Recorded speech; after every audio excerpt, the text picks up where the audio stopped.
అదేంటంటే ఈ విజయ్ కుమార్ అంటాడు, క్రైస్తవ ప్రచారకులు దాచిపెడతాం ఏంటండి, బైబిల్ అని ఉంది, బైబిల్ చదివితే అందరికీ అర్థమైంది, మేము ఎందుకు దాచిపెడతాం అన్నాడు.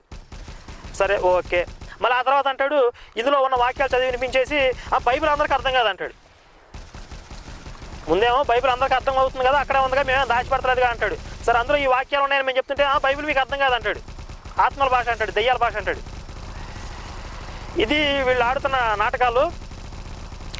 అయితే ఈ విజయ్ కుమార్ తోక ఒకడు ఎవడో బచ్చాగాన్ని తీసుకొచ్చి పోరంబోకలు అని చెప్పాక, గాలి రోడ్డు మీద గాలి తిరిగే పోరంబోకలు అని చెప్పాక వాడు వచ్చి ఇష్టం వచ్చినట్టుగా మాట్లాడి బూతులు తిట్టించి నన్ను కొంచెం మనశ్శాంతి పొందారనమాట.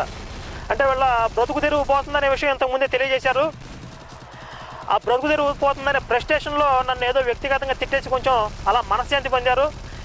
కరుణాకర్కి మగతనం ఉంటే రావాలి, ఇంకా ఇది అమ్మకి పుడితే రావాలి, ఈ విధంగా